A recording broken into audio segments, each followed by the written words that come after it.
কোটি টাকার আর্থিক প্রতারণার অপরাধে তমলুকে গ্রেপ্তার বিজেপি। কোটি টাকার আর্থিক প্রতারণা, গ্রেপ্তার বিজেপির রাজ্য সম্পাদক। জেলার সব বিজেপি নেতাই দুর্নীতিগ্রস্ত, দাবি তৃণমূলের। টেন্ডারের নামে 1,60,00,000 টাকার প্রতারণার অভিযোগে তমলুক থানায় এফআইআর দায়ের হয়েছিল বিজেপি নেতা নবারুণ নায়েকের বিরুদ্ধে। আর সেই এফআইআর এর ভিত্তিতে জিজ্ঞাসাবাদ জারি ছিল পুলিশের।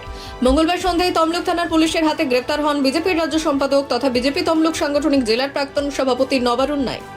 অসমে প্রায় 40 কোটি টাকার কম্বল সরবরাহের নাম করে 1,60,00,000 টাকার কমিশন নিয়েছিলেন বিজেপি নেতা নবারুণ নায়েক।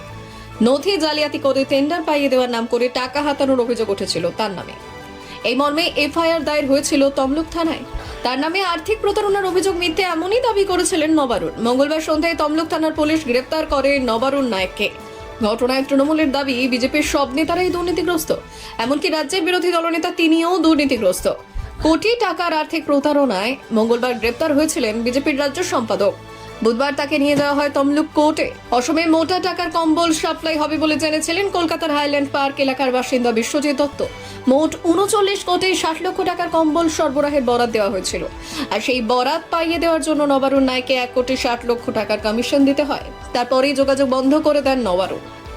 গত 10ই অক্টোবর ওই বিজেপি নেতা ও তার স্ত্রী সহ তাদের বিরুদ্ধে তমলুক থানাতে এফআইআর দায়ের করেন বিশ্বজিৎ বাবু। দফায় দফায় জিজ্ঞাসাবাদের পর মঙ্গলবার সন্ধ্যায় গ্রেপ্তার করা হয় বিজেপির রাজ্য সম্পাদক নবারুণ নায়েককে। বুধবার তাকে নিয়ে যাওয়া হয় তমলুক কোর্টে। যদিও বুধবার দুপুরে আদালতে পেশ করার সময় সাংবাদিকদের প্রশ্নের উত্তরে কোনো জবাব দেননি ধৃত বিজেপি নেতা। শুনুন, পুলিশের কাছে কাগজ গিয়েছে, পুলিশ তদন্ত করে পেয়েছে, তাই হচ্ছে ওনাকে অ্যারেস্ট করেছে হয়তো। এবার সেটা পুলিশই বলতে পারবে কী কারণে উনি অ্যারেস্ট হয়েছেন। কিন্তু এইটুকুন বলতে পারি, উনি শুধু একা নন, নবারুণ নায়েক, ওনাদের বিজেপির এখানে পূর্ব মেদিনীপুর যারা রাজনীতি করে, ইভেন শুভেন্দু অধিকারী মহাশয় যদি ঠিকঠাক তদন্ত হয়, ওনারা যা টাকা তুলেছেন প্রত্যেকেই জেলে যাওয়া উচিত।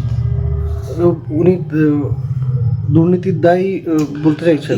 পুরোটাই দুর্নীতির দায়। শুনুন, কোনো জায়গায় যখন টাকা নেওয়া হয়, কোনো হোটেলে নেওয়া হয়, যেখানে নেওয়া হয়, যে কাগজগুলো দিয়েছে আমরা যতটা সব কিছু মাধ্যমে শুনেছি, যেটা যে একটা টাকার দুর্নীতি হয়েছে এবং দুর্নীতি সেটা মৌখিকভাবে হোক, লিখিতভাবে হোক, একটা মানুষকে যখন টাকা দিতে যায়, বহু টাকা, যখন দেখা যাচ্ছে 5 লক্ষ 10 লক্ষ টাকা হোটেলের বিল দেওয়া হচ্ছে, তার মানে একটা তার সাথে যোগাযোগ বা সম্পর্ক আছে। রাজ্য সম্পাদক গ্রেপ্তার হয়েছেন তো রাজ্য নেতৃত্বরাই বলতে পারবেন। আমি মণ্ডল সভাপতি হিসাবে আমি যতটা জেনেছি, আপনাদের মারফতে জেনেছি নবারুণ নায়েকের ব্যাপারে এবং তার স্ত্রীর ব্যাপারে। তো পুলিশ প্রশাসন এনকোয়ারি করছেন, যদি অপরাধী হয় নিশ্চয়ই শাস্তি ওনাকে পেতে হবে। ভারতীয় জনতা পার্টি এরকম অপরাধমূলক কাজে মদত দেয় না। তৃণমূলের দাবি বিজেপির সমস্ত নেতাই দুর্নীতিগ্রস্ত। হ্যাঁ, ওনারা তো এইসব একটা ক্লু পেয়েছেন, ওনারা চেঁচামেচি করবেন। ওনারা তো মানে নিচ থেকে উপর পর্যন্ত সবাই দুর্নীতিগ্রস্ত, তো একটা দেখেছেন, এখনও তো প্রমাণিত হয়নি। যদি প্রমাণ হয় তো শ্রীঘরে ঢুকে যাবে। বিজেপি এখানে কোনো শেল্টার ওনাকে দেবেন না। ব্যুরো রিপোর্ট, উত্তরের প্রহরী।